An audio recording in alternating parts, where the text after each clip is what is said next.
Sure. Keep it. Okay, see the roll call. Mr. Reiner, Here. Mr. Kaminsky, Present. Mr. Sager, Here. Mr. Kunkel. Here. Mr. Bergen. Here. Mr. Scala, Present. and they're all counted for.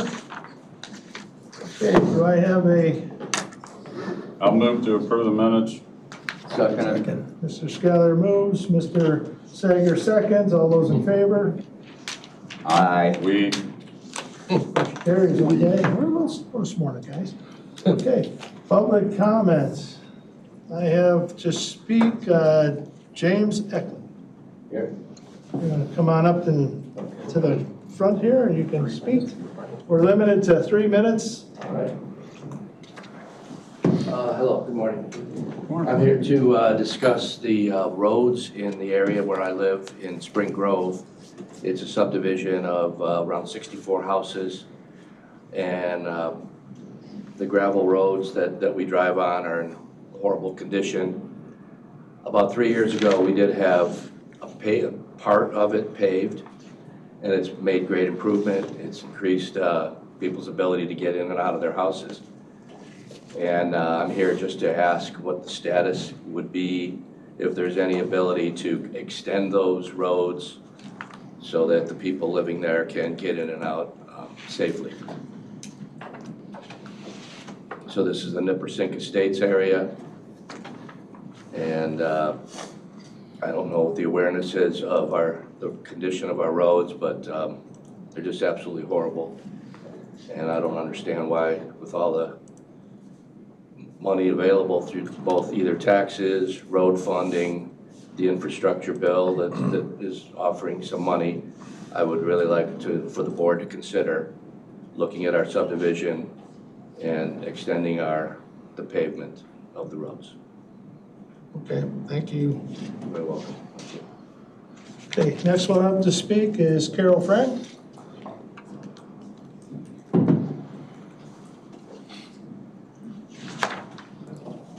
Good morning. My name is Carol Friend. I'm a resident and homeowner in Figure subdivision.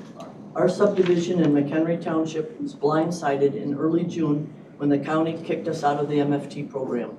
The first reason, according to McDOT, was because our roads are not private.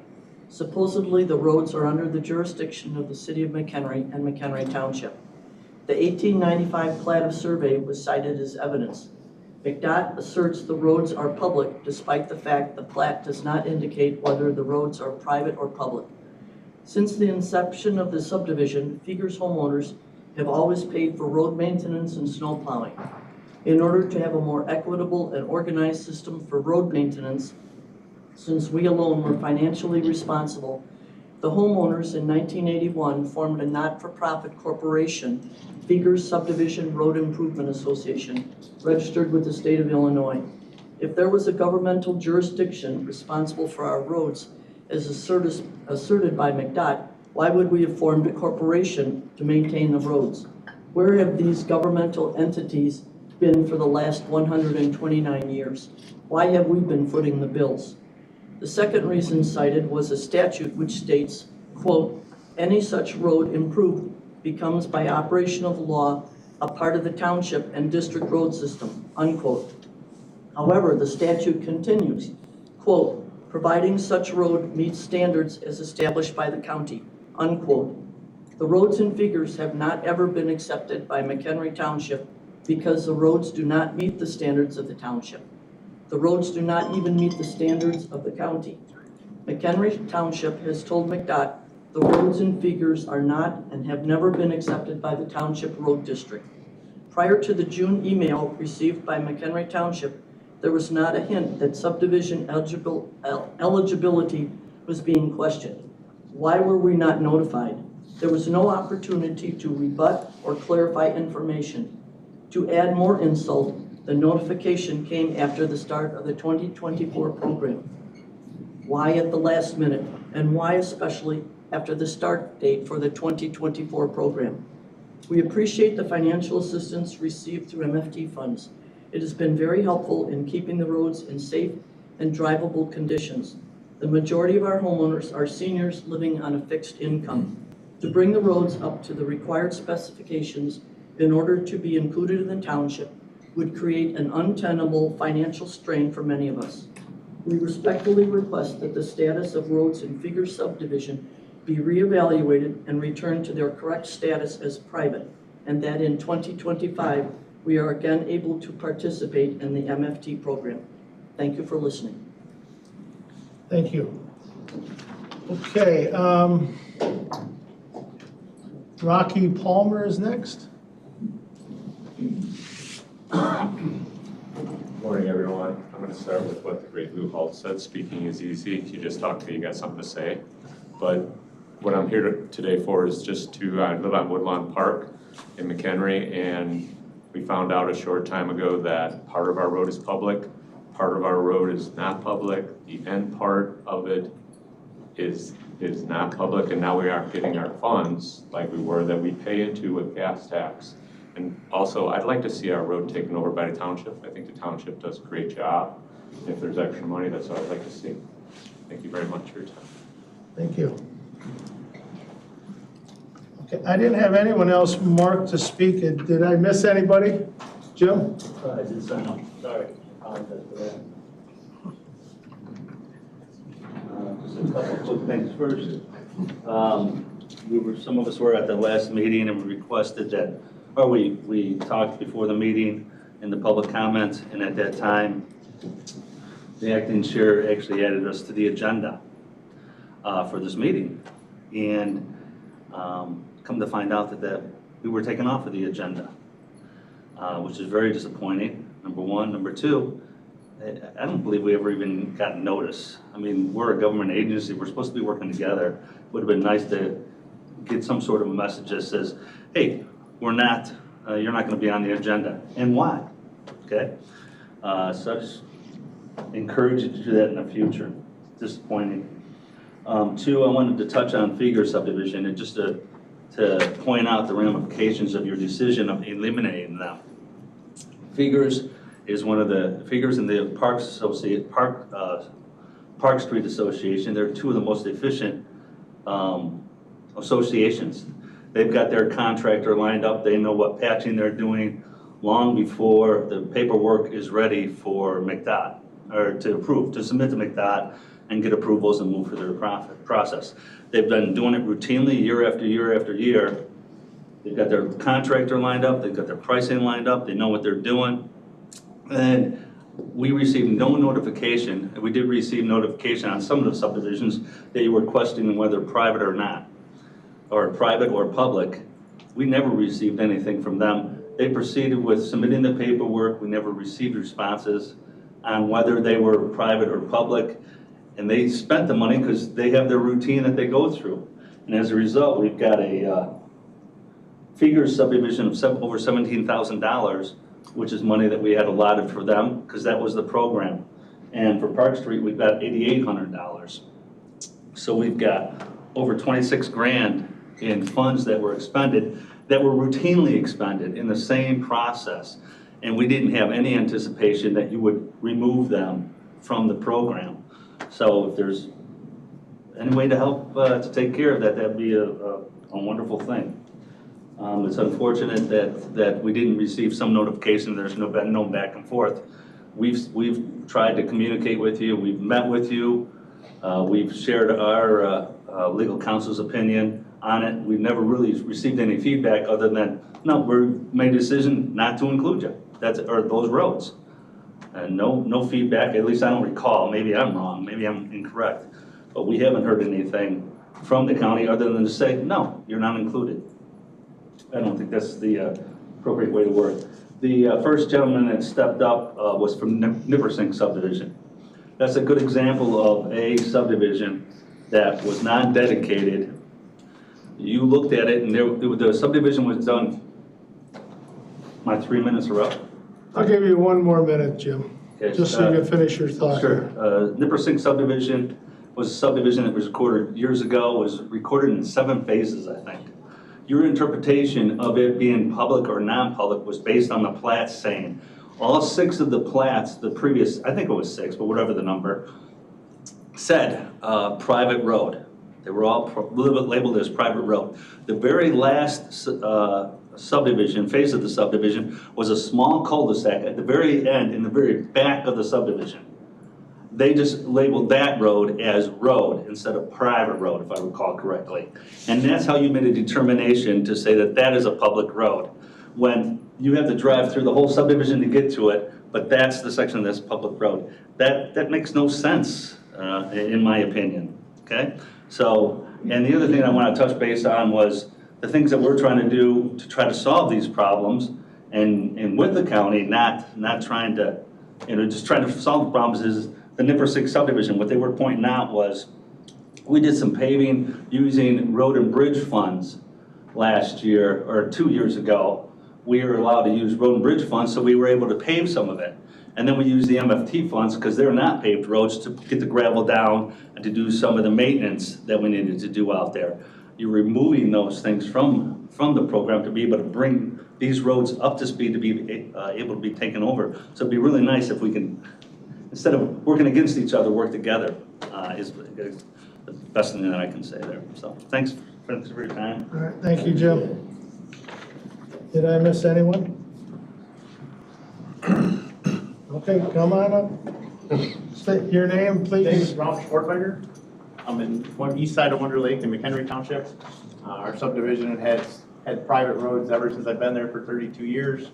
We've always paid for the maintenance and the subdivision dues. I know that Tom Cooper works with Jim to get our motor fuel tax, to do paving and patching. A few years ago, we had a couple of the roads worked on.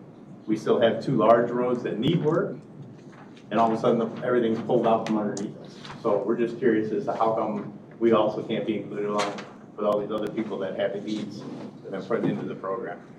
Thank you. Okay, thank you. All right. Finishing public comment, we'll move to member comments. Do any members have anything they'd like to? Mr. Sager. I'd just like to know when we're going to have a chance to discuss these concerns.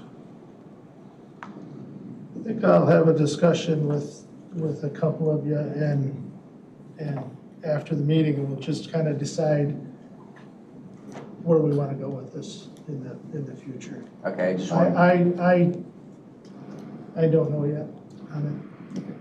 I think some of the concerns that were forwarded were included by Jim are of concern, and I think that we need to at least have some discussion about it. So I would look forward to that opportunity. Yeah. And With all due respect. couldn't include it To today. everyone. It was just, Right, I it's understand. not a good day today with this conflict of meetings. I understand. Okay, thank you. Thank you. Anybody else? Okay. Let's move down to the routine consent agenda. Items 5, 1, 2, 3, 4. Is there anyone who'd like to pull any of those items off for discussion?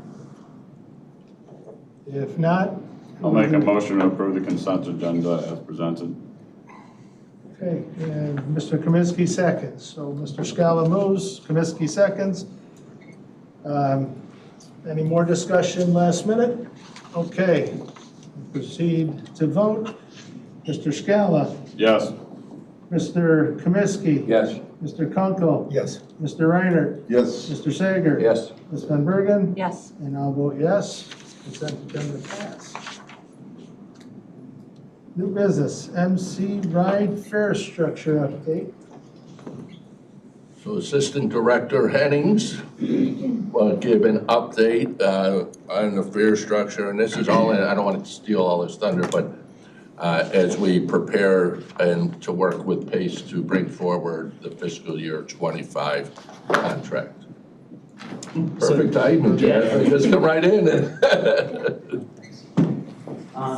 So yeah, just Jasmine and I are going to walk through with you some of the proposed changes. This is in your packet as well, so it's the last page of your packet.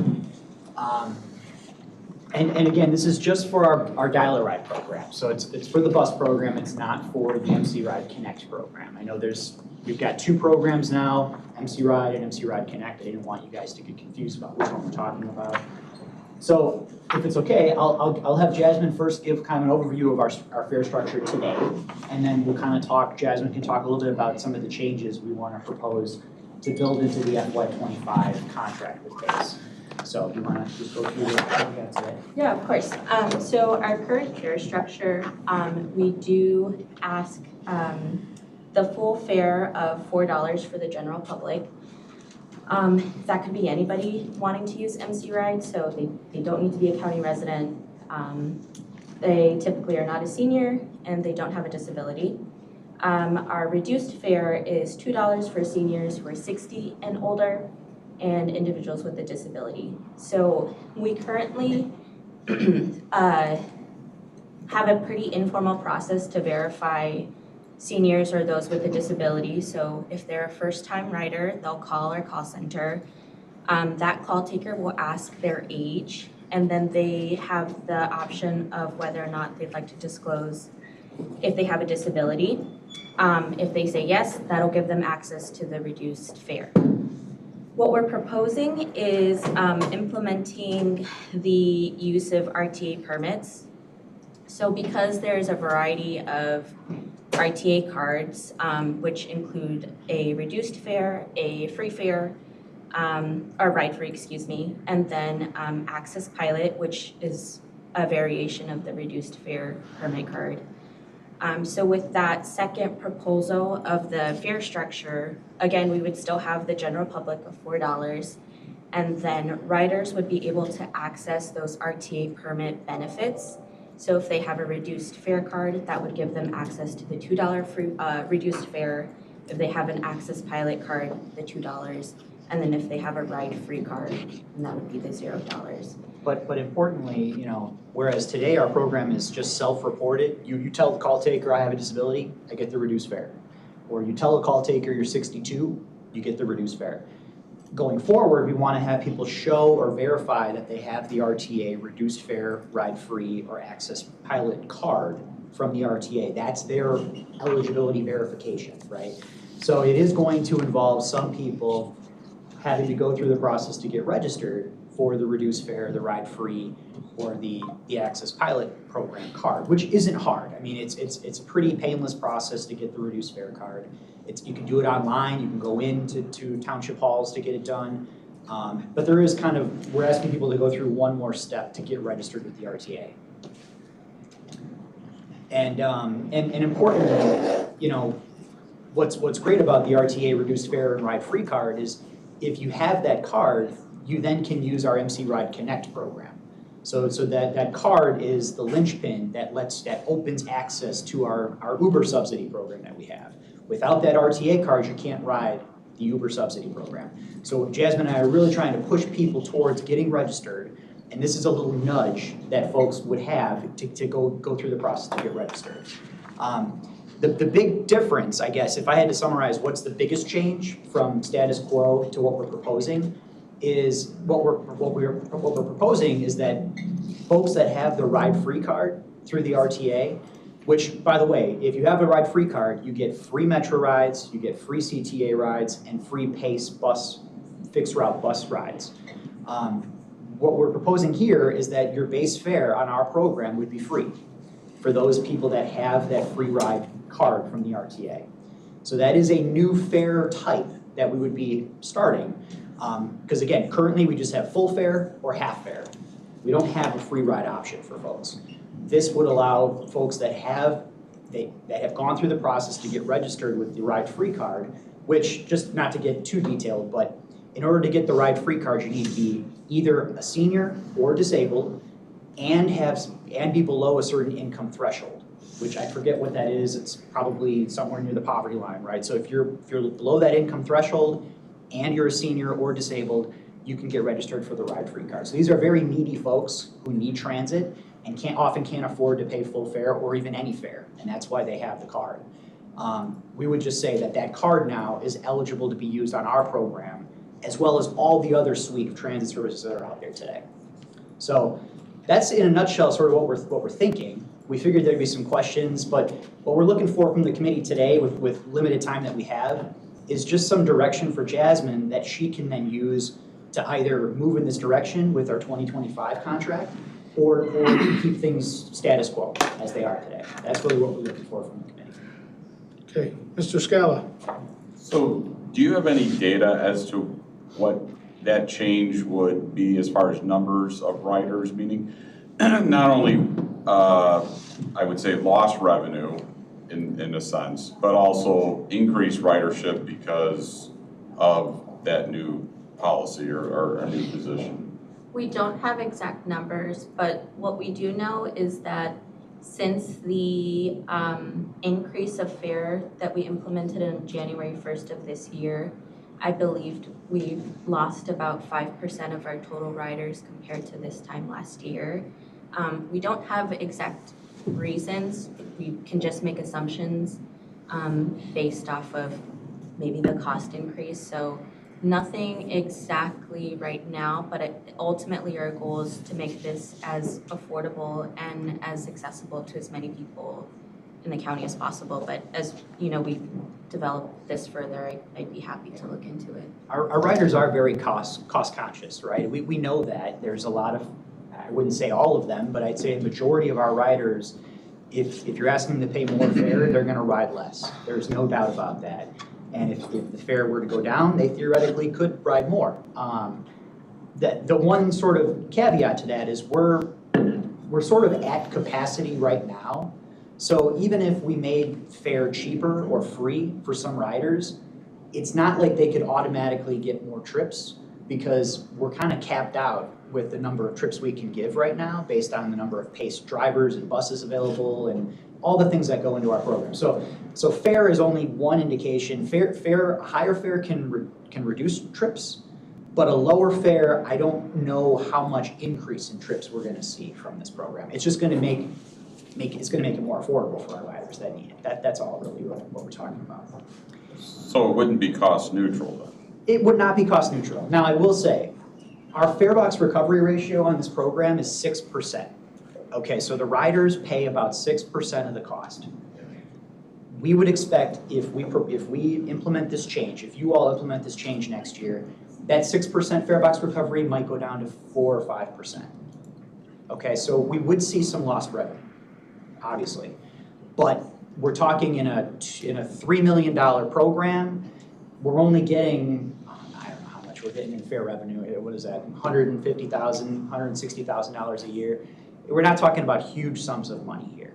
We're talking about maybe $10,000, $20,000 in lost fare revenue, which the county and PACE would have to pick up to sort of counteract that, if that makes sense. Because again, not everybody is registered for, or even is eligible for the reduced, or for the ride-free card. I mean, really that's, when I talk about lost revenue, I'm talking about people that can use their ride-free card on our program. They were paying $2, now they're paying nothing. So that's the lost fare revenue, but not everybody, I would say a small minority of riders actually have that ride-free card or are eligible for the ride-free card. We don't know the number because we just don't have access to that information, but I don't expect it's a huge number. So are you able to provide any data in relation to how many of our riders are the $4 versus the $2 currently? I don't have like most current data, but I do know that majority of our trips are reduced fare, right? So I would say 60-70% of our rides, if I had to guess, receive the half price fare today. So they're either a senior or disabled. I'd say over 70%, maybe 70% or more are fit one of those two categories. And of that 70% today, a certain percentage of those people would have the ride-free card. So they would transition then over to that fare structure. Mr. Kunkel, and you said it's been on the honor system till now, whether they can, so this RTA card, not only the free ride card, that would also be basically moving them off the honor system that you guys will verify. And so you're thinking there is some sort of a compensation for those who have been, let's say, skirting the honor system a little bit. Yes. Enough to possibly even overset the free ride portion. That is entirely possible. I'm not saying 100% of our riders have been truthful about their status over the last decade. I'm sure some people maybe have fudged the truth. And so you might see some folks actually having to pay more because they've been getting the reduced fare for 10 years now. Maybe they shouldn't have been, right? Or maybe that gray area could have gone one way instead of the other, so. Okay, thank you. Mr. Sager. But the other thing you're also indicating is that this program would allow us to have greater information and data in the future, right? Because we'd be having more specific data with regards to who specifically has the free ride program or the reduced fare program. That's Correct. entirely correct. And for Jasmine's sake, you know, we get federal funding for this program through the RTA. Right. And we have to submit grant reimbursement requests to the RTA. And we've submitted our data, which is just, again, the honor system data, which we think is more or less accurate, but this would allow us to have certainty with the data we're submitting to the RTA for our federal grant. Mr. Kaminsky. Question on your, over the first 5 miles for 25 cents per mile, how did you come up, was that in the southern, you know, highly populated section of the county without considering the northern part where it could be 10 miles before you get to your point? So the fare, the 25 cent per mile, that was something we implemented back in 2010. So that's been a 15-year thing. We've not changed that in 15 years. And the reason we did that 15 years ago was because we recognized that longer trips are more costly for us as the taxpayer, right? And so we wanted to make sure that riders, as their trip length goes up, that they're paying a little bit more for that trip, right? That was the only intent around the 25 cent per mile. Now most trips, I would say, I don't have the percentage in my head, but most trips are under 5 miles. But that would be considered the southern part where you're dense population. You get up to, you know, the farm country, just going to the gas station, you already cashed out 6 miles. That's correct, but most We want people to take your, you know, use your ride, but for the whole county, when we're, the next, you know, general store is 10 miles away. Well, and part of the 25 cent per mile was to encourage people that if they're going to fill their prescription, go to the place near your house. Don't necessarily go to the place that might be further away, but you want to do some shopping. We wanted to encourage people to take short trips where possible. And the 25 cent per mile was just, again, a nudge. We weren't telling people they couldn't take longer trips. We're trying to nudge them to take shorter trips, which are cheaper for the county and for PACE as well. And I will say, you know, most of our trips are in the southeast, so that's where the people are, and so that's why I'd say most trips are under 5 miles. It's because very few people live outside of the southeast, and so therefore they don't take more than 5 mile trips. So not to say there are some people that take very expensive trips, and we got some people that pay $7, $8, $9 a trip to get to where they go because they live in Harvard, they live in Hebron. But most people are $2 to $4 is the average on most people. Yeah, I was just referencing, you know, McHenry Township, you're at the north end of the township, you already got 7 miles just to get to the drugstore. And the closest one. And this is beyond the scope of the conversation today. Right. We could always get rid of the distance-based fare structure, but what we would have to do is we'd have to increase the base fare to counteract the lost revenue. So instead of a $2 fare for a senior, we'd have to charge $3 to make up the lost fare revenue if we got rid of the 25 cent per mile, right? So it depends how the committee wants to proceed, I guess, with that. But really, we're focused just on what's in front of you today, which is the change to the RTA card, using that or not. That's really kind of what we're asking. Okay, Mr. Reiner. I'll be brief, Scott. So the eligibility of the card, you went over that, but is this like a photo ID? Is there expirations to these? There is, and the beauty is that's all handled by the RTA. There's no county staff involvement with that. If somebody wants to get signed up, they go to the RTA. They either do it online, or an RTA staffer goes out in the community. They can sign people up in person. They take their picture. It's valid for a certain number of years, and then they'd have to re-up it every, I don't know if it's 10 years, 5 years, something like that, for all of these RTA cards that are. Okay, so it's got a 5-year or 10-year, you don't know? We could get that information. I don't think we Yeah, have it. depending, if there's something like a short-term disability, That's what I was getting at. So right? yeah, that is all considered in their application process. So is there an imposition to the drivers having no ID? You know, you go in there, you have to kind of validate that you're either a senior or a disability, does that stop the flow of the traffic? Well, so what we envision is that it's not the driver that's gonna check their ID, it's when they call to schedule a ride, the call taker, every ID has an Okay, so RTA the call number. taker has to spend a little more time. Yeah, so all the call taker will do is they'll make sure that as part of their intake process, they'll ask them, okay, what's your RTA ID number? And that will then show whether or not it's valid or not, and then they'll have it in their system so that anytime that person calls in the future, they automatically know that they have this particular permit from the RTA. That's sort of our preference, is not to have the driver check every single ID. Right, but this would add to the efficiency and obviously a cost reduction in administerial, or? Yeah, I mean, we hope so. Again, a lot of this is just going on faith that we think this is a better way than the status quo. There's pros and cons to both, but this is definitely, I think, the more and primarily this is to help people that can't afford to ride our bus. This will help them. I can appreciate that. Thanks.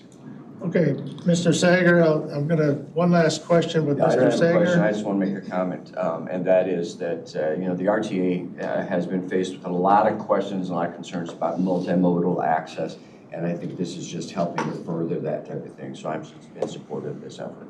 Okay, so basically what you're looking for here is a kind of a consensus to move forward with the planning of this. Correct. Okay. Anybody opposed to it? Moving forward? Okay, there's your consensus. Appreciate it. All right. One quick thing under staff report, and then we'll get you guys to your committee of the whole. This is somewhat of a housekeeping issue. It's when we have resolutions for the RTA funding of where they need to go and then what thresholds there are. This was discussed at the Finance Committee last 2 meetings ago, and that, not this recent one. And that, so Scott, take it away and. Yeah, real quick. So anytime we spend $1 of RTA sales tax, we've since 2008, since the RTA sales tax was created, we had to bring that resolution, not just to TC, not just to this group, but also to Mike's Finance and Audit Committee. So it's sort of, we have to go through 2 committees if we use $1 of RTA sales tax. Now, if we use 4 million of MFT, we just come to you, and then we go to the committee of the whole. That's the process for MFT, for county option, for matching, for bridge. But for RTA, there's a difference, and that is $1 or whatever the number is. It has to go through us here at TC as well as Finance and Audit. What we're asking is that we just want this to be consistent. We think, staff thinks, if it's good enough for MFT and county option and all the other funds we have, let's just make the RTA sales tax the same. Where if it exceeds a certain $1 threshold, then we go to finance. But if we're spending $500,000 of RTA, we think going to this committee and then going to the full board is sufficient, just like any of our other funds. However, again, there's a $1 threshold. If we're spending over $750,000 for engineering or over $5 million for construction, we would still go through Finance and Audit, just like we've always done, right? So that's all we're asking this committee is, are you comfortable with having, go ahead. Well, that was the thresholds established back in 2010. Correct. Obviously, CPI has increased substantially more. We would be looking to increase those thresholds from $750,000 to $1 million. Correct. For engineering, and then for construction up to 7.5 million. 7.5 million. Just to adjust for inflation. And just so you know, Finance Committee concurred with the procedural process that RTA should be treated like the other funds. They wanted direction from this committee regarding the thresholds. That was my question, if you were okay with it. Okay. Yeah, we just, it came to us and I said, well, it should have started here first for that discussion and please come back here and then, but we wanted to at least provide direction on it to begin with. So that, yes, that was what our committee's consensus was, to bring it back here, but. So consensus to let them make the decision whether they want it or not. You want that consensus to give that up? No, so what we're saying is well, the reason why it was the way it is now was the past chair of Finance and Audit was because it was a new tax. he at the time wanted a little more control over how that money was being spent. So it was more of a. Because those dollars can be used for public safety purposes. That was the reason, but we haven't used them. So it was a control thing. It was just a check and balance thing. Okay. And myself and the finance committee don't believe that check and balance needs to be differentiated between all the other tax dollars that we had. The threshold thing is something that this committee needs to weigh in on first. And then if this committee feels like it's appropriate, then that can come back to finance for that. Okay, so let's put that on the agenda for the threshold. Next meeting, we need to make that decision in a committee of a whole, or not of a whole, but a transportation committee meeting. We have to have that on the agenda with the thresholds. But we're saying that we're pretty comfortable with the threshold as suggested by staff. Basically the million and 7.5 million. Not me, I would like a little more time to digest this. This popped in the last few Yeah, minutes and I'm already cowing my things here. I'd like a little more Would you like time. to have it on the So agenda? if you could put that on the Right, agenda. So just the threshold portion of Just it. the No, I'd threshold. like to talk about the whole thing. Well, you want to talk about the because whole thing? Okay. All right. Down to a few minutes. We'll put the whole thing in for next discussion.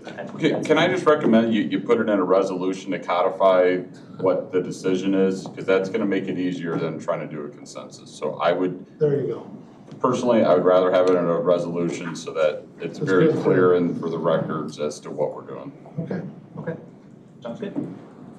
All right. Thank you for that. Thank you. I'll make a motion to adjourn if you want.